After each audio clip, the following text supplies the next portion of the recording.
Buenos días, buenas tardes y buenas noches, y bienvenidos nuevamente a este podcast que no es podcast, llamado Viaje al Nuevo Mundo. El día de hoy tenemos a una gran invitada entre nosotros, conocedora de esta obra maravillosa desde hace mucho tiempo y que también nos compartirá un poco más acerca de su grandiosa y muy interesante teoría. Abraxas, un placer tenerte aquí con nosotros. Hola, es un placer también para mí que me hayas invitado. Claro, claro que sí. Y debo decir que, y creo que muchos se van a dar cuenta del conocimiento y de lo interesante que tienes para compartir con nosotros el día de hoy. Sí, mira, vengo preparada. Puedes preguntarme lo que quieras realmente. No importa si yo lo haya dicho o no en los videos que he hecho, porque empecé hace poco a subir los videos sobre la teoría de la numerología, como así la llamé yo. Pero voy recién en el arco número 3, así que, pero si quieres preguntar sobre arcos que vienen más adelante, no tengo problema en contestar. Ok, ok, perfecto, perfecto. Pero antes de eso, ¿qué tal si empezamos, como dirían unos, por el principio? ¿Cómo fue que llegó Hunter a tu vida? ¿Cómo fue que conociste esta maravillosa obra de Togashi? ¿Podrías contarnos un poco de eso? Mira, yo lo conocí cuando tenía 12 años. Eh, Estuve sacando cuenta hace poco que más de la mitad de mi vida he estado viendo Hunter. Es como la historia de mi vida, el anime de mi vida. Soy otaku, me encanta el anime, pero sobre todo el shonen, me gusta bastante. Y dentro de todo eso, aunque tiene bastantes, no es tan shonen tampoco Hunter, pero lo vi gracias al Club de los Tigritos. Yo soy chilena y todos vimos por el Club de los Tigritos. Era un programa que daban el Hunter en las tardes. Y, y ahí fue que lo conocí, menos mal. Oh, mira, yo, ¿cómo decirlo? Yo no tuve el privilegio de poder ver Hunter como ustedes en la televisión, sino que literalmente fue una recomendación que Facebook me hizo hace muchos años, y de ahí me enamoró la obra, la del 2011. Pero yo no sabía de estas versiones que tenía la del 99, y de ahí como que la obra tuvo otro giro impresionante, que también es una de las cosas que ahora sí vienen a la mesa. Cuando tú viste las versiones del anime, cuando tú tuviste la oportunidad de ver, imagino las dos versiones, ¿piensas que de alguna manera las dos versiones, una supera a la otra o como tal se complementan en ciertas cosas? Hay unas que son, bueno, una es mejor que otra, pero en ciertos arcos. Siento que la del 99, el arco de Yorchin y el arco de El Coliseo del Cielo, sí me gusta bastante. Me gusta la versión del 99. Pero en lo demás, siento que la versión del 2011 le pasa por encima, la verdad. Y el relleno que tiene la 99, encuentro que inclusive está bien hecho. No sé si esta gente que estuvo haciendo esa serie, eh, porque Togachi estuvo por ahí, inclusive él grabó una escena donde salen los gritos de él, y eso fue en la cuarta prueba de la Torre de los Engaños. Pero, a ver, no sé si ellos le habrán pedido una asesoría porque está muy bien hecho su relleno. Tiene, porque personajes, esa parte donde están estancados todos en ese gran barco que tienen que eh, arrancar de esa isla, entre comillas, donde estaban los dos ancianos, ¿te acuerdas donde estaban los tesoros escondidos? Eso totalmente relleno, pero está tan bien hecho porque se puede entender un poco la relación de Ponzu con Pocle. Y cualquiera que después, bueno, obviamente la versión 2011 donde aparece la hormiga quimera, tú entiendes aún más ese vínculo que ellos tenían. Pero me ayuda, pero gracias a eso, a esa vez que estaban en ese barco de los tesoros y esos rellenos, pero aún así siento que ayuda mucho a la trama. Entonces me encantaría saber, o sus guionistas son genios, porque está muy bien hecho ese relleno, o si tuvieran la asesoría de Togachi y él les dijo, mira, puede agregar esto, porque todo el relleno que hay ahí no afecta nada a la historia, pero al mismo tiempo es muy interesante. A mí me encanta el relleno que tiene el 99, igual que los primeros capítulos, donde se ve un Gon que sufre por lo de su padre. Vemos a Kaito, hoy Kaito es lo mejor, y que lo hayan ampliado más todavía en la 99, que el 2011 ni siquiera se dio en el tiempo de mostrar, ni siquiera un píxel en primer capítulo. Es un error garrafal lo del 2011. Eso es imperdonable, la verdad. Yo no sé qué fue lo que pasó, porque el 2011 está mucho más pegado al manga, por lejos. Pero ese error, no sé, ahí uno se da cuenta cuando los guionistas se creen más inteligentes que el mangaka, y cuando los guionistas siguen y entienden la esencia del mangaka y pueden hacer las cosas bien. ¿A qué me refiero? El 2011, ese error del Kaito es imperdonable, y eso es porque ellos creyeron que la historia se iba a contar bien sin él al principio. En cambio, lo de la versión del 99 entendieron la esencia y entendieron tan bien la esencia de Hunter que hasta su relleno está bien hecho, no está fuera de lugar. Fíjate que cuando yo vi ese relleno, yo lo, lo busqué en el manga y me dio risa porque yo dije, pero esto no aparece en el manga. Y luego ahí entendí, como tú dijiste, eso fue vamos a decirlo, fue un extra que le pusieron a la serie, pero está tan bien hecho que la verdad, ahora sí que es algo, son esos pequeños detalles que hacen que la versión del 99 me guste más que la de 2011. Es cierto que en, vamos a decir así, fidelidad al manga, la de 2011 le gana, pero no sé, siento que ahí hubieron errores, hubieron ciertos detalles que a muchas, bueno, en mi caso a mí no me gustó, era como la prueba de la puerta. Se supone que Leorio en la versión del 99 fue capaz de abrir dos puertas Sí, y en la versión del 2011 te dicen que no, que entre los tres tuvieron que abrir una puerta y yo me quedé, a ver, sí, ¿cómo, Leorio cómo? abrió hasta 8 toneladas. Ujú. Exacto, y luego como que yo me quedé, espera, ¿por qué ahora sí en esta una? O sea, ahí es donde es cierto que son ciertos detalles que no sé si en algún momento los guionistas pensaron que sería como que, quisieron como que ponerlo más, ¿cómo decirlo? Más en estándares humanos lo que podían hacer, pero pues es que al final de cuentas no es el caso, o sea, no estamos hablando como que de nuestra realidad en Hunter. Igual el error de no poner a Kaito, igual estoy muy de acuerdo contigo. Yo no entiendo por qué no te pusieron a Kaito. Entonces, sinceramente es el motivo principal por el cual Gon decide ir a buscar a su padre, porque alguien lo motiva.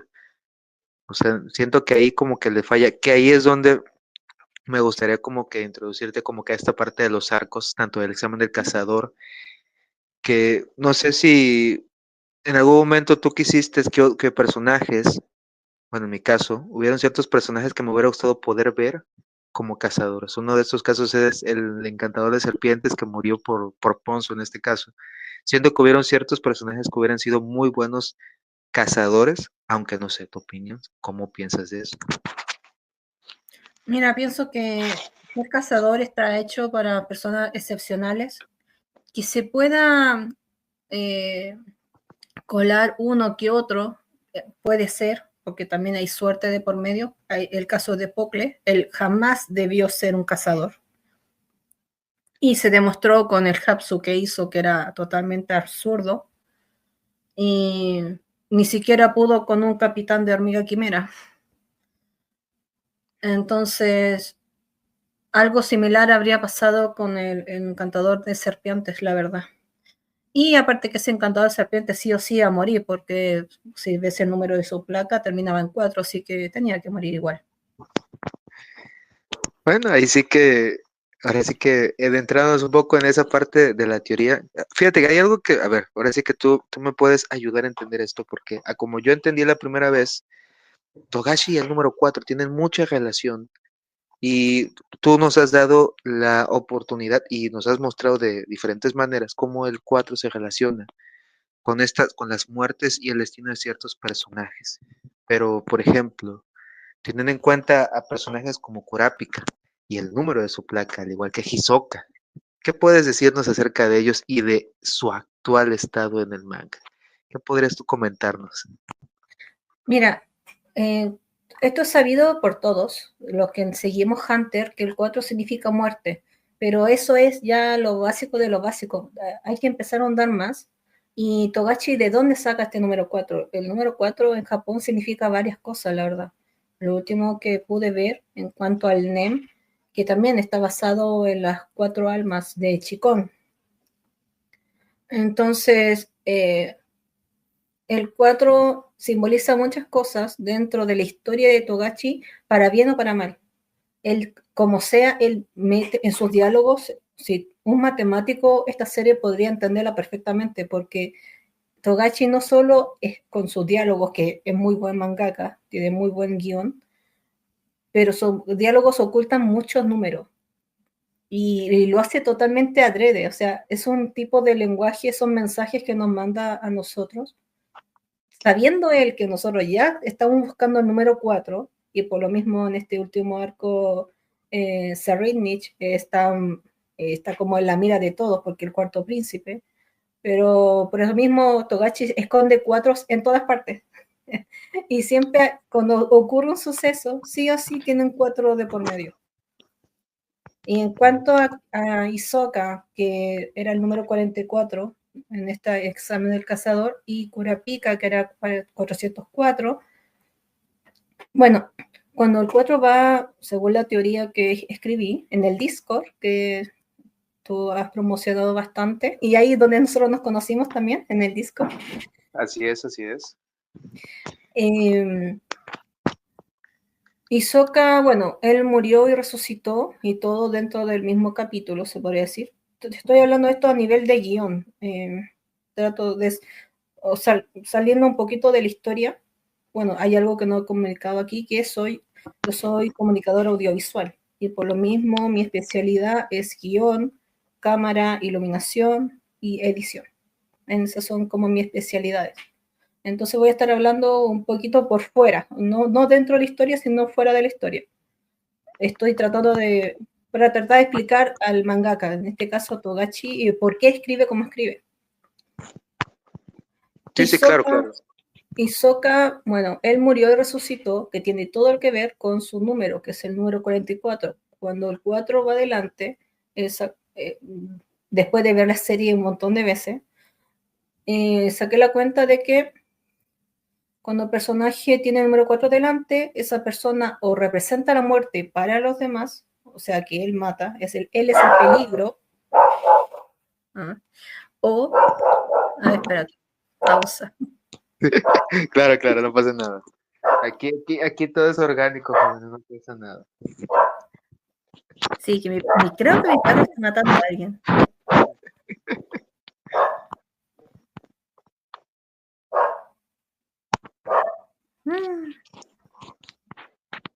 Y ahí terminó.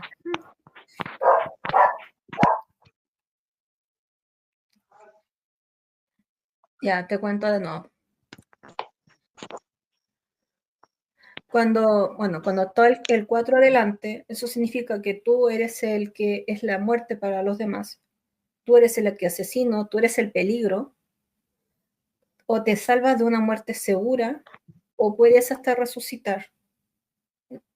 Ya sea el personaje o la historia, porque esto abarca mucho. Pero cuando el 4 va al final, eso significa que tú vas a ser asesinado. Y eso fue lo que le pasó exactamente a Hisoka. Y esto también lo volvimos a ver en el capítulo 404. Que, no sé, yo lo había escrito hace tiempo en la teoría y fui muy explícita cuando expliqué todo lo de Hisoka y por qué él había muerto resucitado, y que eso tenía que ver con los números, porque Togashi es su propio guión, pero como que todos pensaron que yo me refería a que Kurapika iba a morir y resucitar en el capítulo 404, y no, yo no estaba diciendo eso, solo estaba diciendo que eso era algo que tenía que pasar en ese capítulo, que alguien debía morir y alguien tenía que resucitar, no importa quién sea, acá lo importante es el guión, no tanto los personajes.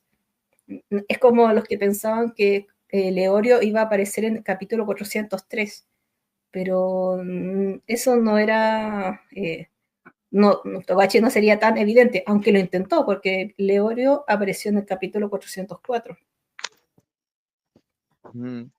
Fíjate que yo, vamos a decirlo así, es interesante, o sea, vamos a ponerlo ahora sí que sobre la mesa. Yo lo leí y al principio, créeme, yo me basé literalmente en la información y volví a ver la obra y me di cuenta de que es cierto, o sea, yo les puedo corroborar a todo aquel que escuche y los que están leyendo la teoría de Abraxas en el Discord, que lo que ella dice es cierto. O sea, literalmente, o sea, todo tiene una conexión con el número y con otros números, de lo cual se verá más adelante. Pero hay algo, o sea, interesante en relación más con el número 4. Y es cierto, o sea, se cumplió lo que se decía. Alguien murió y al final de cuentas revivió en ese mismo capítulo. Además de que los siguientes capítulos van a seguir teniendo el número 4 como tal. O sea, literalmente tenemos muchos, bueno, para nosotros bueno, pero para ellos no, muchas muertes en camino. Pero pues es interesante esta perspectiva que tenemos acerca de la obra, que también me gusta y también me gustaría ponerlo a ti como perspectiva con los 4 protagonistas. No sé Sí. si como tal los 4 protagonistas y su destino tenga, con el número 4 de la redundancia, o sea, si el primero o el último, ¿quién moriría y quiénes van a quedar? ¿Tienes alguna idea de esto? Bueno, esto empezó a peligrar cuando casi muere Gon, que bueno, por el número de Gon yo sabía que se iba a salvar de una muerte segura. Pero, y lamentablemente, hasta cuando peleó con Pitou, a pesar que él corrió peligro, pero nunca estuvo en peligro de muerte, la verdad. Ni siquiera contra Gentrou, no estuvo en peligro de muerte. Gentrou el bombardero, por si acaso. Entonces, cuando empezó a pelear con Pitou, dije, se va a salvar de esta.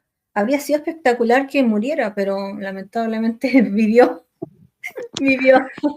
Ok, ¿tú estás también de acuerdo entonces de que él no debe haber vivido? O sea, vamos a ponerlo sobre la mesa, ¿sí o no? Porque yo sé que muchos igual piensan como tú, y aquí tenemos que ser honestos. Ya, mira, a mí me habría gustado que Gon muriera, pero por guión, Gon no podía morir. No había forma. Es que hay que mirarlo de esto. Togashi ya tenía en mente, cuando estaba con las hormigas quimera, ya tenía en mente hace rato lo del continente oscuro. Tenía que mostrar el poder del continente oscuro. Y no puedes llegar y traer una nánica, que es una calamidad, una Hai, y resucitar a cualquiera. No puede ser cualquiera. Lamentablemente no podía ser Killua porque no había forma para explicar bien la relación de Nánica con Killua. No podía ser que ella lo resucitara porque sí, porque la familia Soldic, con todo el peligro que ellos corrían con ella, no iban a dejar jamás salir a Aluka, ni siquiera para ella salvar a Killua, porque ellos tendrían que saber el secreto de que Killua le da órdenes, pero ellos no lo sabían. Entonces, y por Leorio, Kilua no hubiera hecho eso, no habría ido a ayudarlo y por Kurapika menos. Entonces, lamentablemente, el único que quedaba para poder mostrar el poder de una calamidad y nosotros poder dimensionar lo que se nos viene, es Gon. No me gusta que haya sido Gon. No, yo quería que muriera. Habría sido espectacular ese término. Pero también Togachi había perdido su número 4 porque no es que Gon sea el protagonista. Esta serie, como a Togachi le encanta el número 4, esta serie sí o sí son 4 protagonistas y cada uno de ellos es protagonista en su propio arco. Leorio todavía no tiene su propio arco, eso vendrá después. Pero lamentablemente esa es la respuesta, o sea, Gon sí o sí tenía que ser salvado, porque no había, el poder de Nánica no se podía, por más que lo piensen, no hay otro personaje que habría querido curar Nánica, o sea, por orden de Killua. Y tenían que mostrar ese poder porque veníamos del quinto arco de Grid Island, donde teníamos en la carta Arcángel, Aliento de Arcángel, y ellos, bueno, las personas, amigos de Jin que estaban en ese juego, no creo que ellos sean los que crearon esa carta, ellos debían crear otra carta, pero ellos estuvieron en la elección de los presidentes. Ellos supieron que Gon estaba mal. Todo el mundo lo sabía, así por eso Leorio estaba de candidato y lo decía a cada rato que quería salvar a Gon.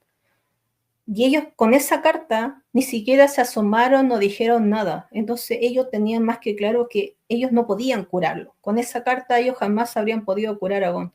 Entonces nadie de este mundo conocido tenía el poder suficiente para poder curar esa maldición que tenía Gon encima.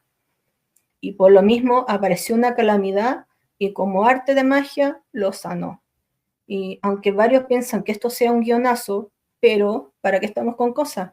la gente a veces se contradice, porque dicen que es un guionazo, pero al mismo tiempo se basan en eso para tener miedo de lo que se nos viene el continente oscuro, porque wow, mira el poder de la calamidad de Jai, es impresionante.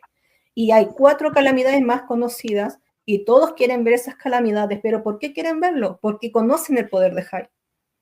Si no supieran el poder de Hype, no habría este hype por el poder de las calamidades y que va a ser muy difícil y que va a morir un montón de gente, a pesar que las encuestas nos dicen que el 90 y tanto por ciento muere de cada expedición, bla, bla, bla.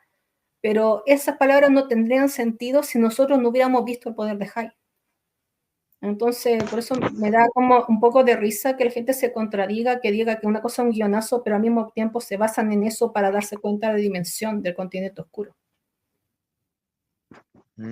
Interesante. Mira, dijiste muchas cosas y hay algo que, bueno, para mí es muy cierto lo que tú dijiste, es que es esto, esta parte del continente oscuro y lo que nos trae, porque siento que van a hacer tantas cosas, o sea, y vamos a ver tan poco, esa es mi idea, a lo mejor yo estoy mal, estoy bien, quién sabe, pero siento que vamos a ver muy poco de lo que nos va a presentar ahora. Hay algo que tú dijiste que me gusta mucho, que es esta parte de Leorio y su arco, que todavía no se presenta, y creo que todos apostamos por el arco del continente oscuro. Tú, a ver, yo no lo veo a él preparado, o sea, literalmente, sé que está estudiando medicina y lo que quieran, pero pues a nivel de Hatsu de Nen, siento que no está al nivel.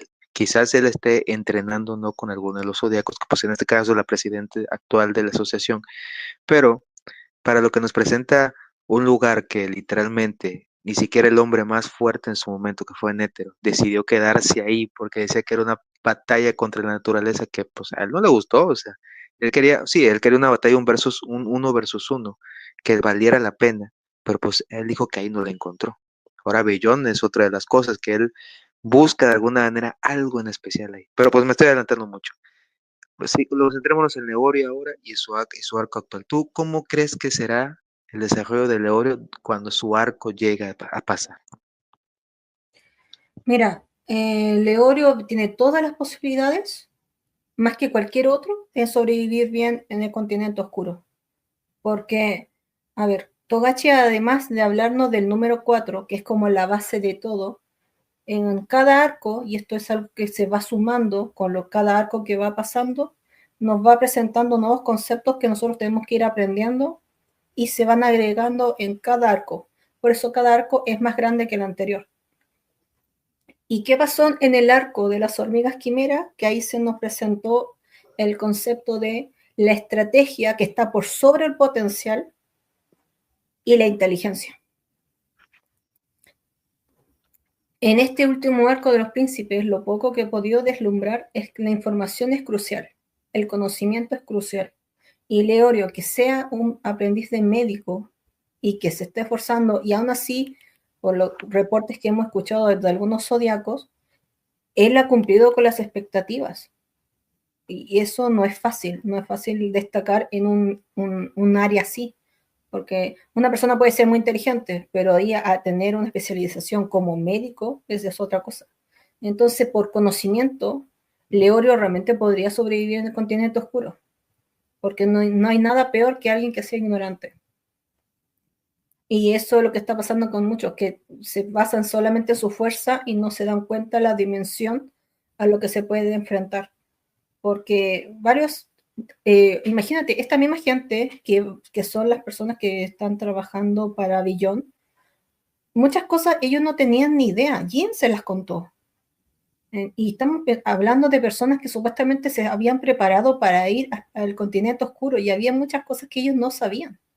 Entonces, ahí muchos van a ciegas. Entonces, lo importante es que una persona que esté preparada, que tenga conocimiento y que sepa sus limitaciones y que no haga tonteras. Y ese es Leorio. Leorio no vaya ahí sintiéndose el más poderoso ni nada. Él va a ser bastante precavido y con una muy buena estrategia, tú puedes vencer a quien sea.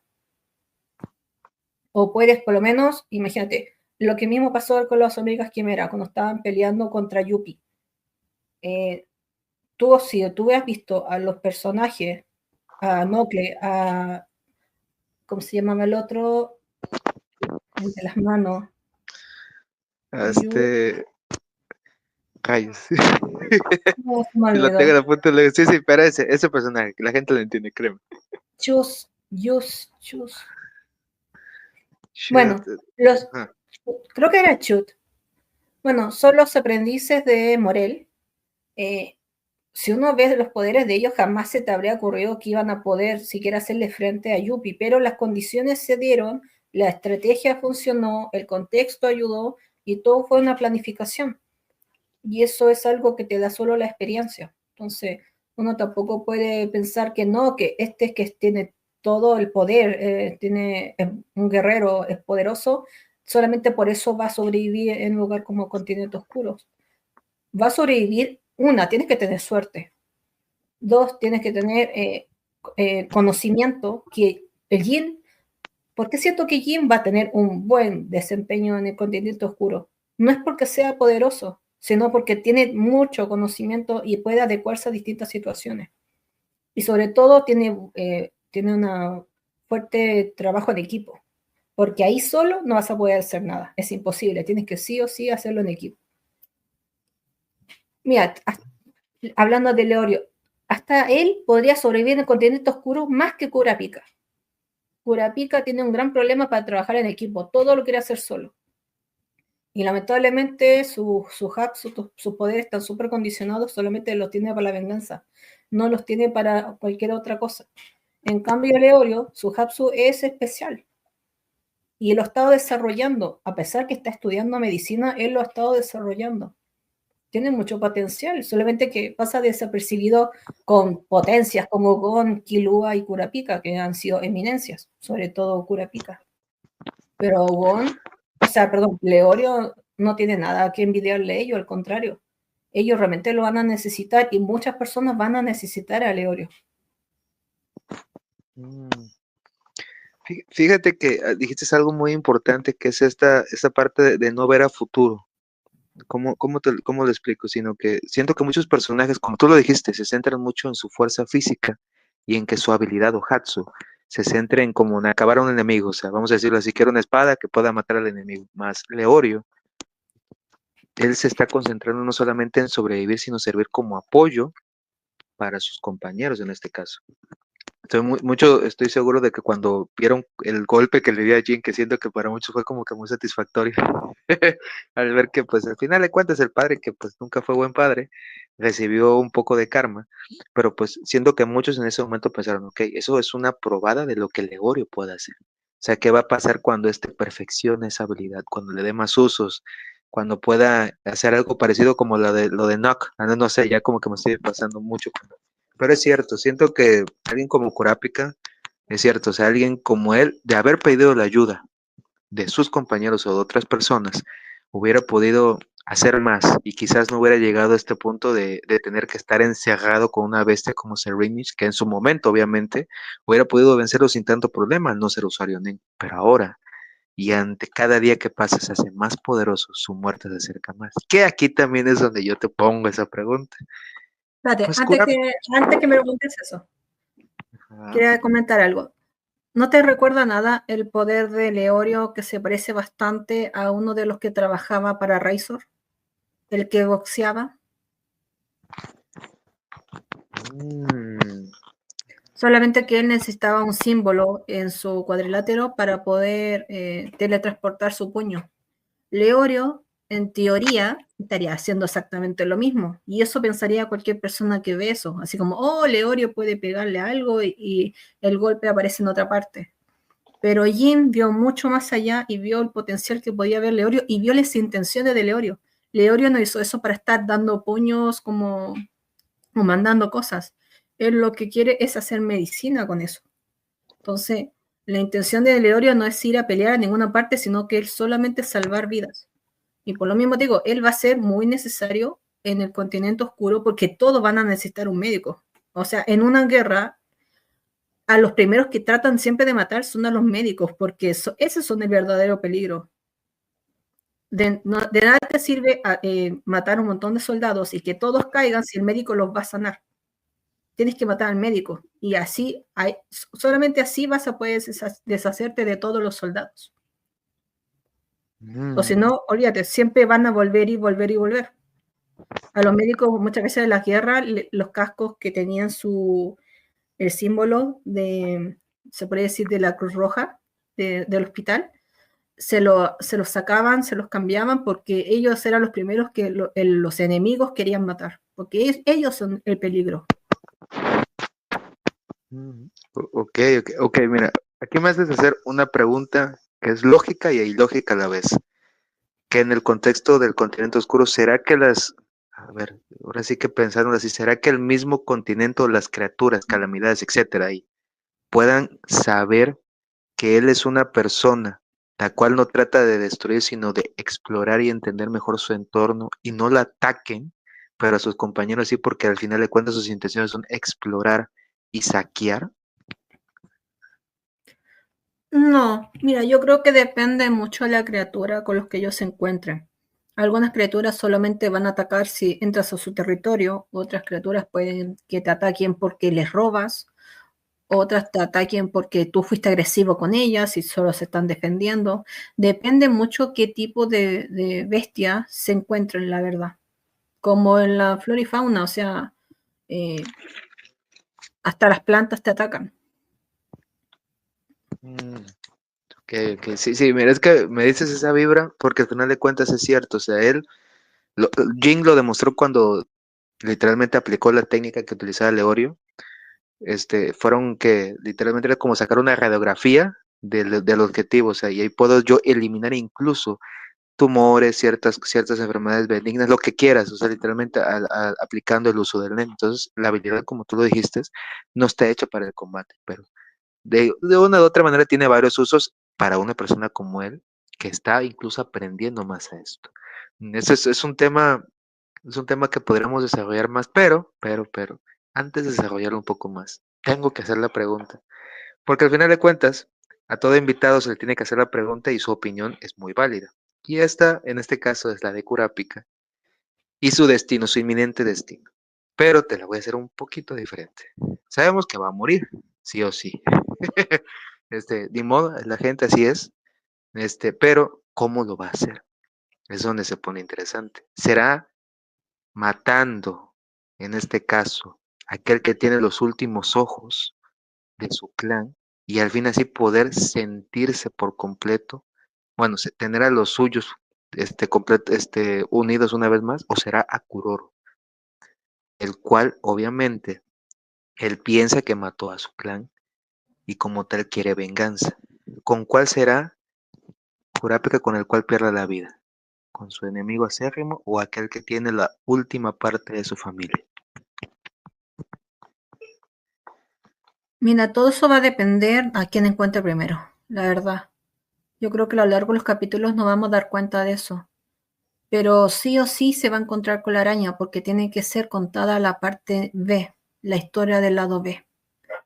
Y eso tengo bastante presente y esto está grabado, así que puedo hablarlo, de que eso va a suceder por lo menos en el capítulo 440 o 444, que es un número muy importante y tendría que suceder ahí, que se cuente esa historia, que se sepa completamente y ahí Kurapika pueda tomar su decisión.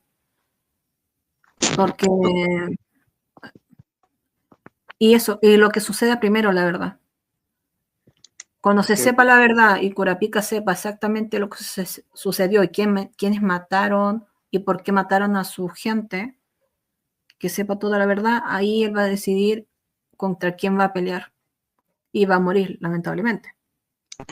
ok, tú estás diciendo que a palabras que la araña no lo hizo o que no fueron tal cual parte de lo que lo hizo, o estoy entendiendo mal. Son parte de los que lo hicieron, no todo. Es que ese mensaje que ellos dejaron, que lo ponen cuando se vengan de alguien, no tiene sentido que los pongan en los Kuruta, que se lo hayan dejado los Kuruta, y que Ubogin no se haya acordado de ellos hasta que Kurapika mostró sus ojos. Porque si es una venganza, si es algo personal, imagínate que le hicieron un daño al Ciudad Meteoro y por lo mismo fue el Jinin Ryodan a vengar. es imposible que Bogi no se haya acordado, solamente dijo que no, que a sus ojos le gustaba mucho a su líder y por eso lo hicieron.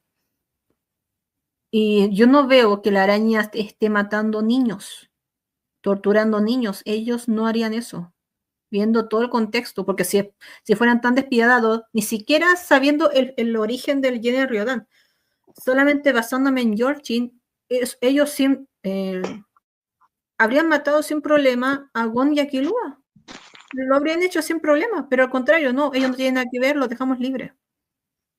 También sé que tuvieron una época mala, bastante, y Nobunaga se acuerda un poco de ella, donde hacían las cosas por pura ira, pero aún así, la ira no veo que los ciegue como para torturar a niños. Realmente no lo veo así.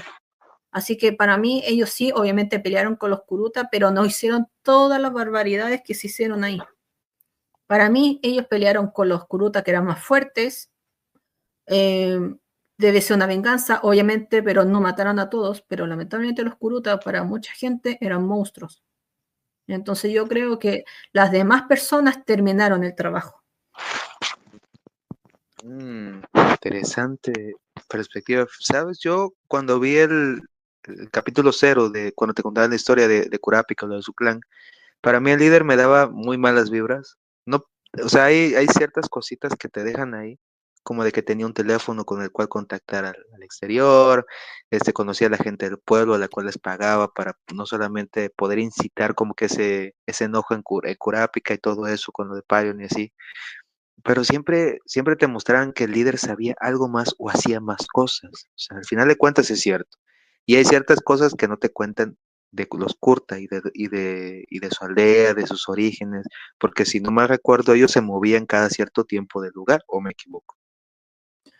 Sí, por lo mismo, eran nómades, porque mucha gente les temía porque realmente se volvían muy salvajes cuando se le ponía el ojo rojo, entonces por lo mismo para varios de ellos eran peligrosos y aparte se hacían más fuertes, realmente eran peligrosos, entonces imagínate qué fue lo que habrán hecho algunos de los Kuruta para que fuera Jeden Ryodan a cobrar venganza.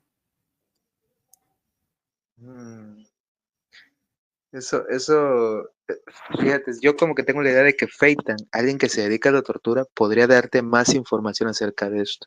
Porque al final de cuentas, vamos a decirlo así, si hubo algo tan grande o tan malo que hicieron los Kurta para poder hacer que la araña fuera a matarlos, obviamente él tendría que estar más involucrado por su trabajo, vamos a decir, su propósito en la araña. Estoy diciendo que alguien como él debe de ser interrogado por Kurapika. Al final de cuentas es alguien que no creo que simplemente vayas a matar, porque sí tienes un personaje que ha tenido mucho misticismo, además de que sus habilidades son muy buenas. Tan solo con el líder del escuadrón de hormiga quimera, y se decía que en ese momento, pues él no estaba en plena forma. O sea, ya con solo eso te puede dar una idea de que el personaje es poderoso y de que tiene mucho que guardar, más por su propósito en este caso. Me preocupa eso de que no se haya entrenado, porque en toda esta época tampoco se ha dicho si ellos siguen entrenándose. Saben lo poderosos que son, pero no es lo mismo estar de 0 a 100 peleando en una batalla, sorpresa, que entrenar cada día algo, porque él se dio cuenta que estaba bastante oxidado antes cuando estaba peleando con la hormiga quimera. Entonces me preocupa si habrá aprendido o no la lección y si hayan entrenado un poco para no estar tan fuera de forma ahora que se van a volver a enfrentar, porque van a volver a enfrentarse y la cosa no pinta nada bien para las arañas. Mm, Fíjate que yo, a mi entender, bueno, no es como que en los paneles haya visto, ellos como que están más concentrados en atacar en grupo a su enemigo que a prepararse a prepararse solos. O sea, hasta incluso te puedes dar cuenta de que Nobunaga, Feitan y los demás se mueven en grupo. Literalmente, aquella que dejaron sola en las bodegas, esa ya tiene la soga al cuello, solamente falta alguien que les tire. Sí lo voy a poner. Ella va a morir sí porque sí, y qué lamentable, porque al final de cuentas hasta su misma predicción se lo dice, y es raro que ella, sabiendo esto, se quede sola. O sea, como que ahí no tiene tanta lógica. Pero pero ella no se quedó sola, a ella la dejaron sola. bueno, a ella la dejaron sola, exacto. Pero, ajá, bueno, al final de cuentas, pues ella, o sea, ahí como que yo no entiendo esa lógica. O sea, la deja sola para que literalmente sea la carne de cañón y sepan que va a ir por ella y así lo ataquen, o como tal, no les importa sus predicciones, porque no sé si te diste cuenta, pero vamos a decirlo, un ejemplo de Sharnal y Cortopi. Al final de cuentas, ellos murieron como lo decían sus predicciones, y estoy seguro que en el momento en el que Sharnak vio la cabeza de Cortopi, dijo, rayos, la predicción se acaba de hacer realidad. Sí o no, él tuvo que haber pensado eso. Además de que obviamente, tanto el teléfono como la situación, o sea, todo encajaba tan bien, que siento que si no lo están tomando eso literalmente como lo dice, pues sería como que un error muy grave, como tú lo has dicho, si no se están preparando ellos, pues literalmente ya están perdidos, que eso es otra de las cosas, que es los Soldi que están con ellos, Lumi y Kaluto.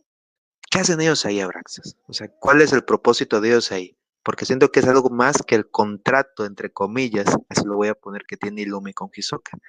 ¿Qué podrías decirnos acerca de eso? Bueno, obviamente tiene que haber un contrato también de por medio, porque si no, Kuroro jamás habría dejado que Kirumi se uniera a alguien en Ryodan, porque ¿cómo puedes confiar en alguien así? Entonces, no sé si tendrán como garantía a Kabuto, no sé. Pero sí me llama la atención de por qué entró Kabuto. Supuestamente quiere recuperar a su hermano. Yo creo que ese era Killua, pero porque otro hermano no se me viene a la mente de que él quiera que vuelva, que lo ayudar a su hermano, rescatar a su hermano, supuestamente, para que regrese.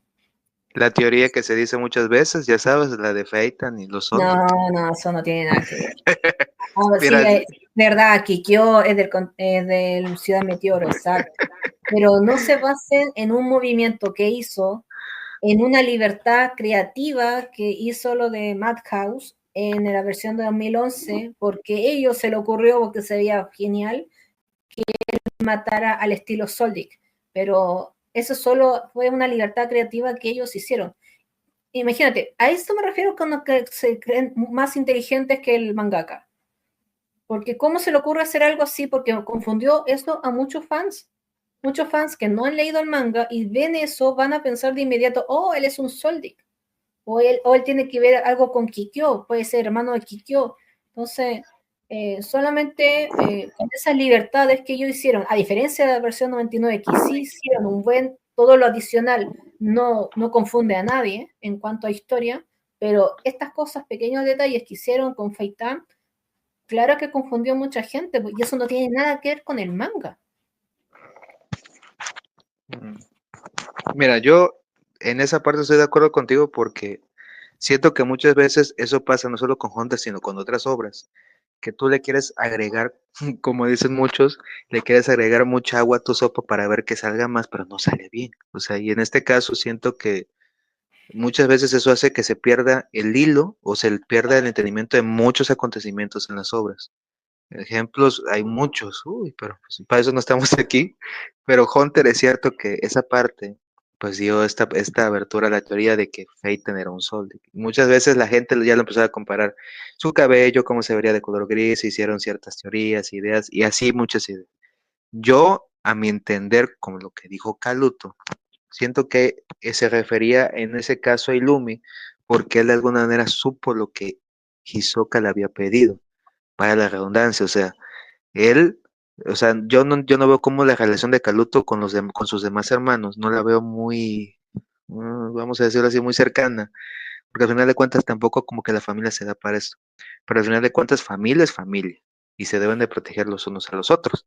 Y Irumi Lumi está ahí lo, para proteger a Kaluto, eso está claro. Lo que yo no entiendo es por qué Kaluto no se fue de Gideon Ryodan, por qué sigue ahí, por qué se metió en ese barco. Es obvio que Killua no está en ese barco. ¿Por qué él sigue con el Gideon Ryodan? ¿Quiere hacerse más fuerte? ¿Piensa que estando con ellos él va a poder tener experiencia? No lo sé, porque obviamente si él sigue perteneciendo al Gideon Ryodan, Hisoka lo va a matar. Y por eso Irumi está ahí. Porque si no, Irumi iría por su parte, por su cuenta, porque obviamente tiene un contrato con Hisoka y tienen que pelear y el que quede vivo mata al otro, listo, o sea, que gane y mata al otro. Pero, en cambio ahora tiene que estar con Kaluto y eso lo va a nerfear bastante a Irumi. Tener que estar protegiendo al otro, porque el otro no sé por qué sigue tan obstinado. No te vas a hacer más fuerte de lo que ya eres. Aparte, es pequeño, es el quinto hijo de la familia Soldi, es el más pequeño. Pero él no es un Killua, él no va a aprender más rápido o va a aumentar su potencial en cuanto a fuerza. Él no es Killua. Irumi es súper fuerte porque ya es un adulto, es un hombre, ha entrenado bastante, pero Kaluto no está dentro de esa categoría. Entonces, realmente para mí es un cacho que tiene Irumi y ese va a ser su perdición porque realmente va a ser un problema.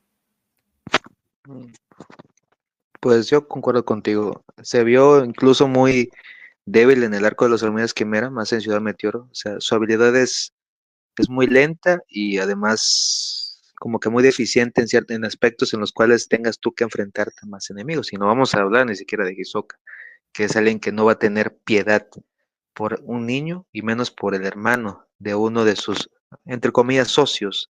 Y además, en este caso, el que lo tiene que matar. Que esa es otra de las cosas que me gusta como que presentar como en una idea.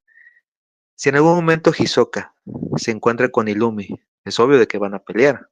Al final de cuentas, pues Illumi tiene un contrato que cumplir. Pero hay algo que me da curiosidad que es acerca de Kuroro. Si estos tres personajes, por X o Y razón, se encontraran al mismo tiempo, ¿quién se enfrentaría con quién? En este caso sería Hisoka e Illumi versus Kuroro o Kuroro e Illumi versus Hisoka. Para empezar, Kuroro jamás se uniría a Irumi, esto quiere hacerlo solo. Si es que peleara con otro para pelear con Hisoka, sería con un amigo de él, un cercano a él, no un desconocido como Illumi. Illumi solamente ha trabajado para Kuroro por contrato, entonces Kuroro le diría a Illumi, sé que tienes que pelear contra él, con Hisoka por contrato, pero esto déjamelo a mí solo. Ni siquiera sus camaradas quiere que peleen con él, él quiere pelear solo con Hisoka. Si se llegan a encontrar estos tres, Kuroro le diría a Illumi que se aparte, que él va a pelear con Hisoka. Sí, mira, yo ahí te doy el punto, pero es que, ¿cómo decirte? O sea, al final de cuentas, o sea, si lo matara, la del caso, así que si lo vuelve a matar, Kuroro Hisoka, Illumi, ¿qué haría? Porque nos damos la idea de que eso va a pasar, pues, o sea, es lo que te quiere dar a entender Togashi en este momento de que Kuroro está tratando de mejorar más allá su skill hunter. No sabemos qué tan poderoso se vaya a hacer y esa es otra de las dudas o preguntas que yo tengo más con Kurapika viéndola ahora. Siendo que en algún momento él mismo se va a dar cuenta de que en el momento en el que él tuvo la oportunidad en Yorshin de matarlo, lo debió haber hecho. Más ahora cuando vea ese nuevo power up que él vaya a tener, siento que va a ser tal su poder que Kurapika va a entender que las oportunidades las tuvo y no las aprovechó. Que no sé cómo lo ves tú en ese aspecto. Bueno, siento que Kuroro se está preparando bastante, pero para pelear con Hisoka. Pero ¿qué va a pasar cuando se encuentre con Kurapika? No sé qué estrategia tendrá, porque obviamente conoce todas las debilidades de Kurapika, pero el poder de Kurapika está totalmente hecho para pelear contra el Jeden Ryodan, y sobre todo para pelear de uno a uno con el Jeden Ryodan. Entonces, Kuroro quizás pueda, con este power-up que quiere hacer, si lo logra, puede quizás vencer a Hisoka, pero no creo que pueda vencer a Kurapika, porque el poder de Kurapika está especialmente hecho para eso. Y sobre todo si peleas uno contra uno, que es lo que más le acomoda a Kurapika, ese, Kuroro no creo que pueda contra él, teniendo el power up que quieras, porque no es lo mismo pelear contra Hisoka que Kurapika, son poderes totalmente distintos y en cuanto a lo personal, Hisoka por un arrebato se enojó. En cambio, Kurapika, la ira que tiene por dentro, esa venganza, no hay comparación. O sea, Kurapika le puedes cortar los dos brazos hasta el cuello, la cabeza puede estar ahí suelta y aún así Kurapika va a seguir peleando. el cuerpo se va a mover solo al estilo Pitou, porque o sea, en vez de sangre en las venas, ese tiene pura rabia corriendo en ella. Va a ser muy peligroso. Imagínate, no sé, es que Kurapika, si llega a saber la verdad y aún así te da involucrado allí en el Ryodan, esa ira no te la encargo.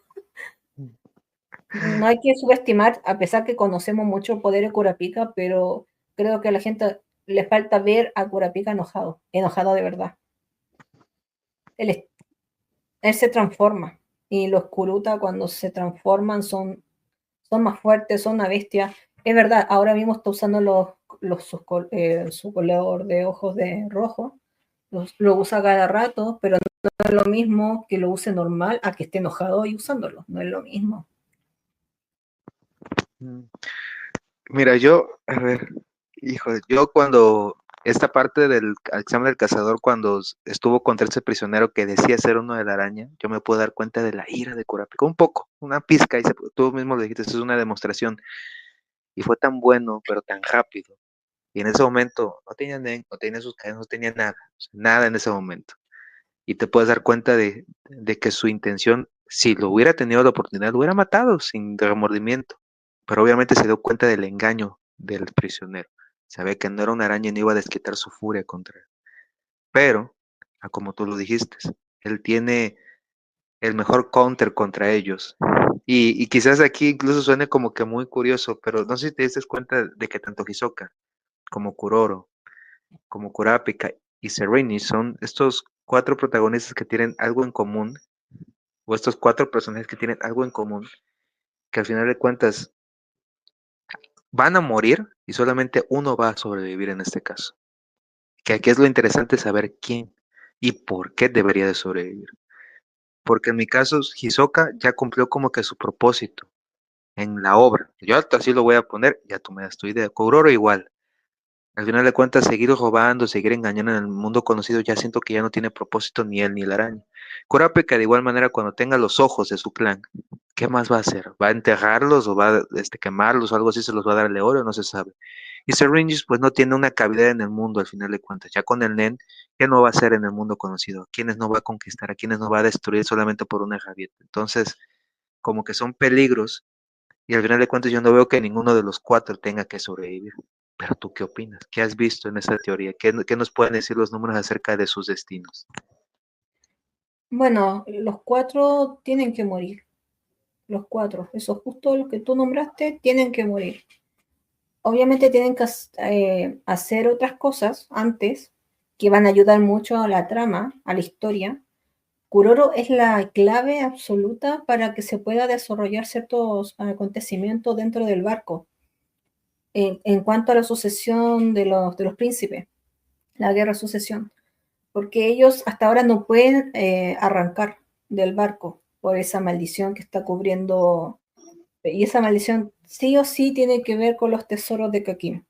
Si Kuroro logra robar esos tesoros de Kakim, va a ser la clave para que los príncipes que puedan huir.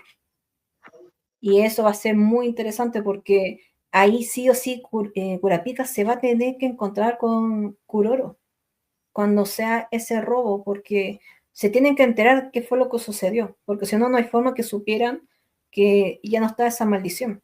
Esa maldición, la única forma de verla es saliendo del barco.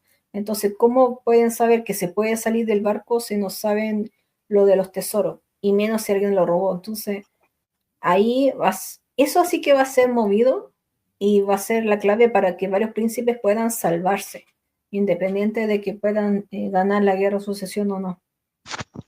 Porque en la guerra de sucesión varios príncipes se van a salvar. Eh, y en cuanto al final, eh, bueno, no sé cuál de ellos podría ganar, pero independiente de eso, el reino de Kakin va a caer. Al igual que van a caer estos cuatro protagonistas. O sea, el Serrinich es el cuarto príncipe. Es un personaje así, no puede quedar vivo para bien, para mal. O sea, no importa lo poderoso que sea, acá, como te dije antes, lo importante es más que el potencial, es la estrategia, es la inteligencia. Y sobre todo el trabajo en equipo. Eso es crucial. Entonces, no, y yo no creo que nadie quiera aliarse con él para pelear contra nadie. O sea, si hay alguien solo en este mundo, ese va a ser él. Curapica, su arco sería bastante bueno que terminara también aquí, como un sacrificio. Va a ser algo muy cruel, eso no me quepa la menor duda, pero lo más probable es que se enfrente a Serrenich. Más que las arañas, se enfrenta a Serrenich. He Que, dicho todo el tiempo que él tiene el poder ideal para las arañas, etcétera, pero se va a volver loco cuando entre a la habitación de Serrenich. mira, yo, ¿cómo decirte? Hay temas que no vamos a tocar en la primera parte de este podcast porque son temas muy interesantes. Parece que vamos a dejar con ganas de ver la otra parte de la gente. Pero hay un tema que sí me gusta, que me gustaría que pudieras plantear solamente un poco. Ahora sí que darles la punta del iceberg a la gente con respecto a a los príncipes de Kakín y poniendo en tela de juicio el propósito del rey. Que, o sea, sabemos de que tanto lo que dijo Morena como lo han dicho otras personas, es que Kakín es peor, o sea, mucho peor de lo que parece. Y luego han habido tantas personas involucradas que son malas, o sea, no son ni buenas ni medio buenas, son malas. O sea, yo hasta incluso pensaba que Bellón era alguien bueno, en el sentido de que, o sea, era hijo de Nétero y pues sí, quizás era un poco loco y pues sí, ojo alegre, como se dice por acá, de que andaba por ahí dejando hijos, lo que sea, pero de que a sus hijos los condenara a este destino de ser prácticamente maldecidos y quién sabe qué vaya a ser la maldición, explotar o lo que tú quieras, a como una niña como Morena sea vista como un pedazo de carne y quién sabe qué no cosas le hicieron. Entonces te quedas pensando que Caquín debería de desaparecer y en eso estamos de acuerdo. Pero en este caso, Abraxas, ¿quién debería, en este caso, ganar entre comillas? Porque sabemos que no va a pasar, pero quién para ti sería el mejor candidato a ganar esta guerra de sucesión? Muchos piensan que el noveno príncipe, Halkenburg, pudo haber sido un buen rey, pero no sé si te has dado cuenta que su nombre se parece mucho al protagonista de Breaking Bad. Heisenberg. Parte como alguien bueno, pero las circunstancias lo van cambiando y al final es el peor de todos. Ese para mí es Uh, Hal. Te lo dejo así. okay, Eh, okay. pero creo que quedaría como ganador el tercer príncipe,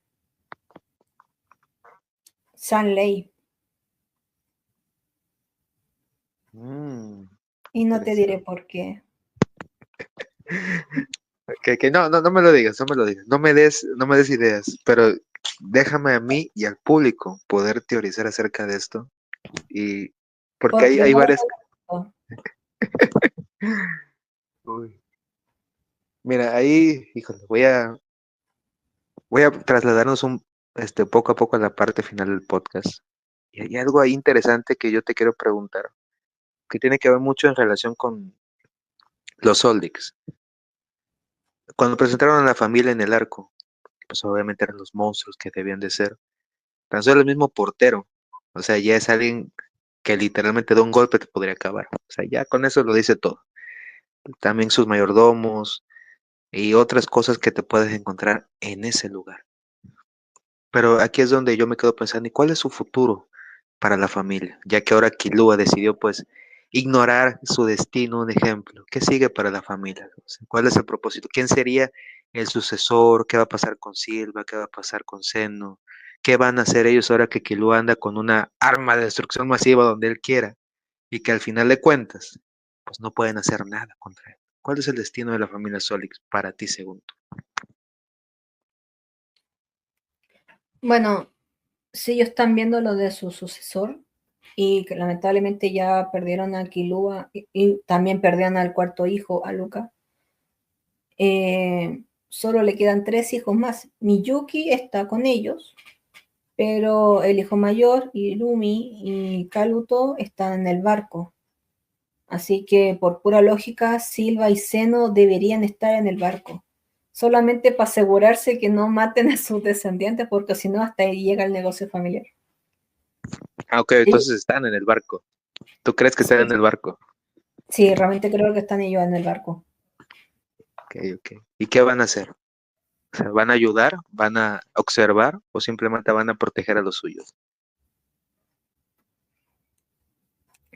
A no ser que alguien los contrate para que maten a alguien en específico, que por ahora no se puede hacer porque tú no puedes llegar y matar a alguien directamente. En la guerra de sucesión hay que ser muy sutil para matar gente. Si fuera directo ya todos estarían muertos, la verdad. Entonces tiene que ser solamente estrategia para poder matar a alguien indirectamente y que no se sepa quién fue. Y yo creo que por lo mismo no han aparecido los Zoldyck, porque sería algo muy fácil como que alguien los contrate y ellos maten y después se tiene que saber quién los contrató y esa persona que los contrató a ellos lo tienen que ejecutar porque eso no está permitido dentro de la guerra de sucesión. Tú no puedes llegar y mandar gente a matar a otros, así porque sí, y que se sepa. Todo siempre tiene que ser muy calculado para que tú no caigas en sospechas. Es así el juego. Por eso es tan difícil ganar la guerra de sucesión. Si fuera más fácil, los más fuertes vencerían a los más débiles y Benjamín ya habría ganado porque tiene a los militares de su lado. Inclusive Mm, ahora con la ley marcial que está, aún así tampoco es tan fácil llegar y matar a todos los príncipes que se le ocurra. Igual está un poco condicionado. Obviamente tiene más libertad y va a matar gente, obviamente que sí.